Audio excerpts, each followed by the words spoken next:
We have on the show today Mr. Thomas Varghese.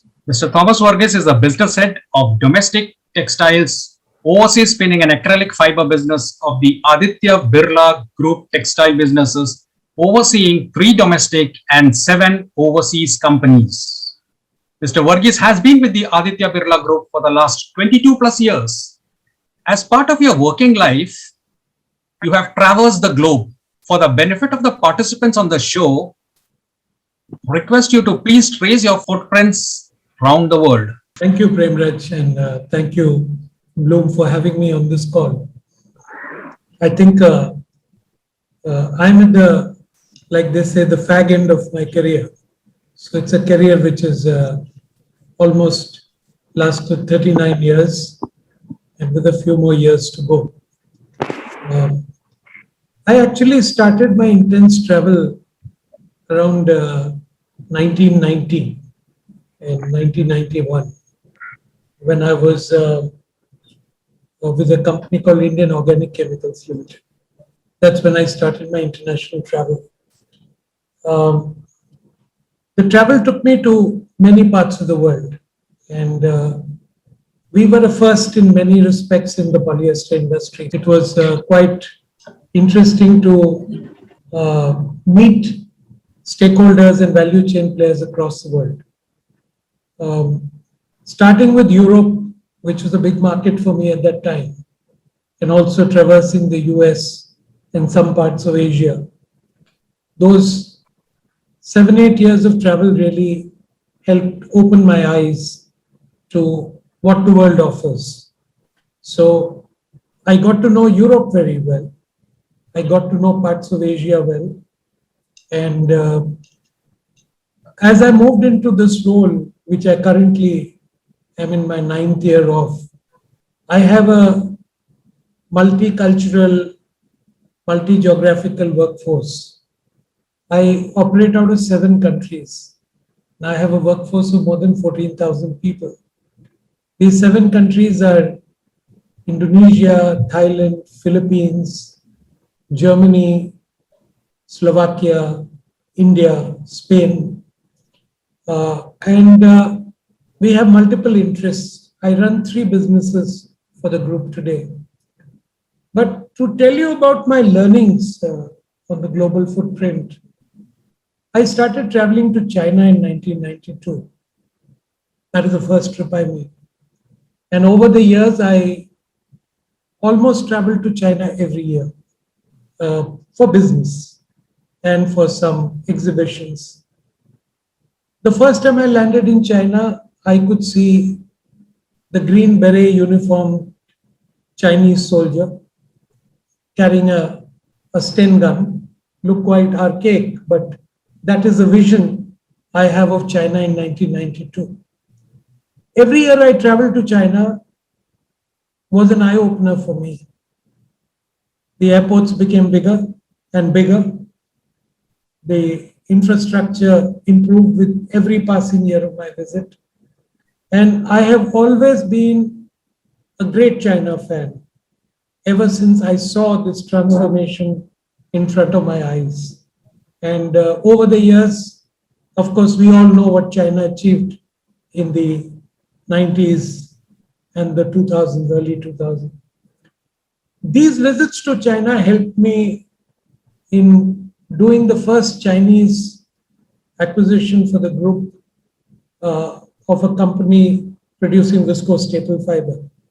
In 2005, Mr. Birla gave me this job because we had been working for about 4-5 years.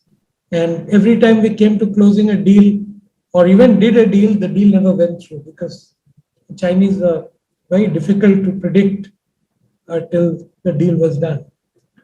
I was successful after about 8-10 months of search around entire China, which took me to practically the most significant provinces of China and opened my eyes to the Chinese hinterland. And it was not only about Shanghai or Beijing or Qingdao, it was or Guangzhou.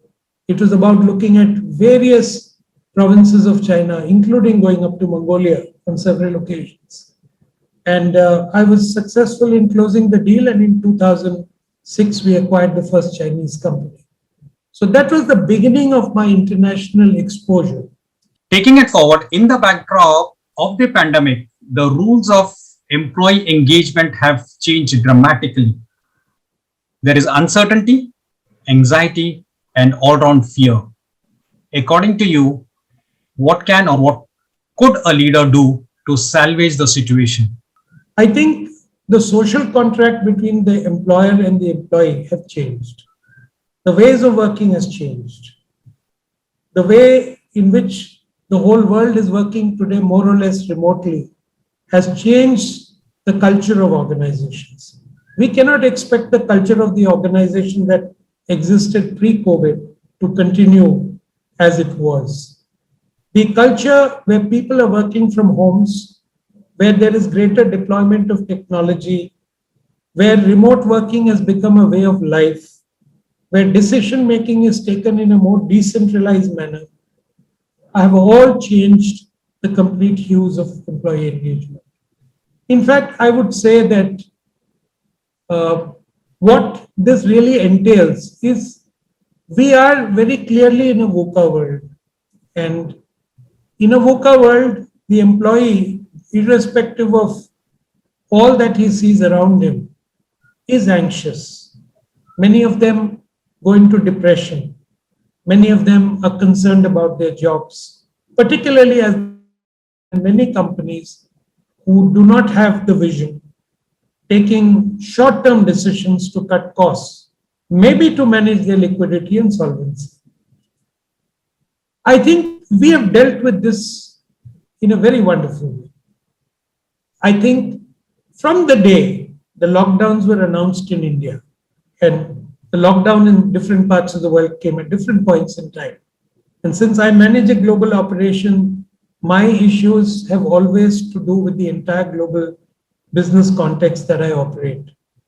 We went into, very interestingly, we created a small core group of CXOs, and we started having a management meeting every day. This may have looked a little painful to people in the beginning, but all the CEOs and CXOs were part of this call every day. It was a short call, not more than 30, 45 minutes. But this gave a sense of reassurance to people that we were connected, number one. Number two, the IT team worked round the clock to enable a remote working by the entire organization, not just in India, but also globally. This would have been thought impossible, if not completely not possible to do in the years ahead.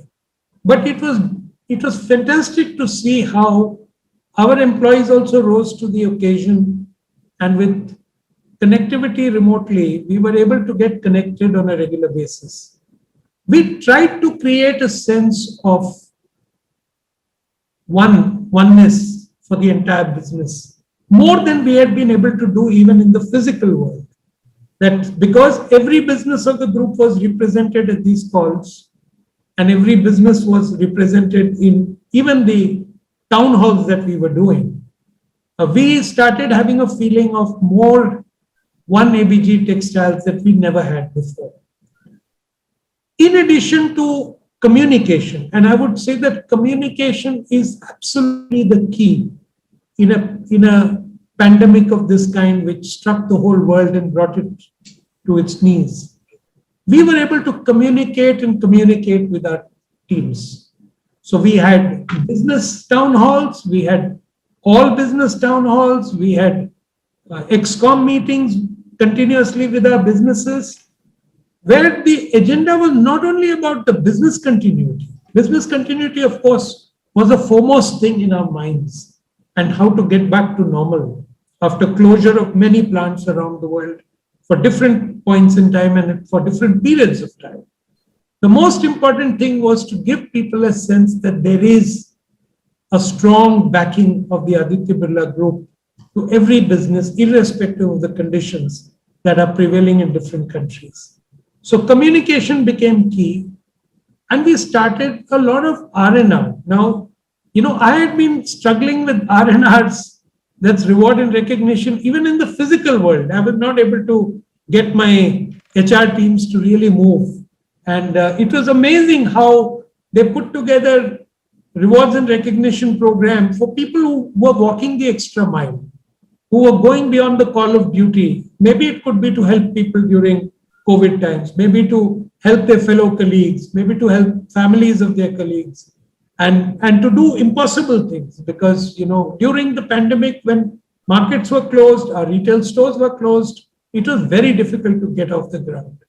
And I think these rewards and recognition gave another pillar of strength to the people. Thirdly, in all our people policies, as a group, we ensured that we did not get into any short-term correction or letting go of people. We did take some actions to reduce our costs, but it was never to let go of people indiscriminately.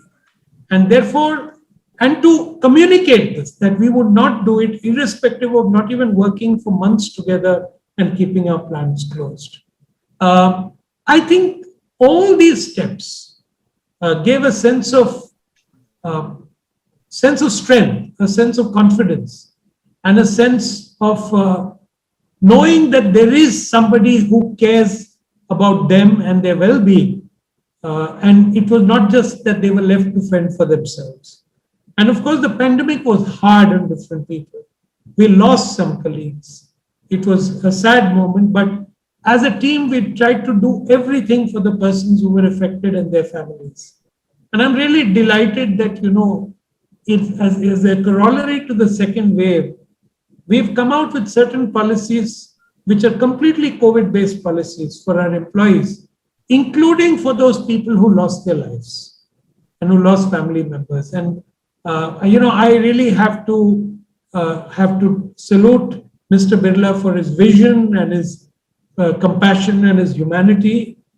That what we have come out with has given so much confidence to the people in Aditya Birla Group that they know that if they are sick or if their family is sick in any part of the world, there will be support coming by not just code reds, but by hospital beds arrangements being tied up, oxygen concentrators being made arranged, oxygen cylinders being kept in plants and in offices, ensuring that medicines are arranged with whatever networking the group has to ensure that health insurance for COVID victims have been put in place.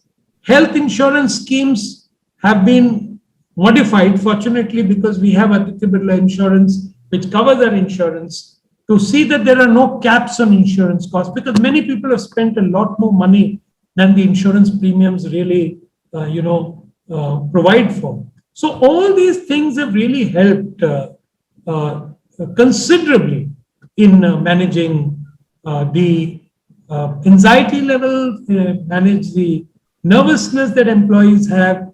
And I think we are really delighted that after a poor beginning, we ended the year quite well. And given the circumstances of the COVID and employee morale. And just to give you an instance, anecdotal incidents, we measure, we do these organizational health surveys. So we were doing it with Gallup for the last more than 10, 12 years. And we did one a couple of years ago, and we keep doing a dipstick. So we do the OHS every 2 years, and in every year we do a dipstick. We did a dipstick of our domestic textile business, 3 units spread across the country. And we were amazed to see that the VIBE score, we call it VIBES, the OHS. The VIBE score had hit an all-time high. This was really very surprising to most of our people and also people in the group, because it is a very unlikely period to have VIBE scores going up dramatically in a business which never had great VIBE scores.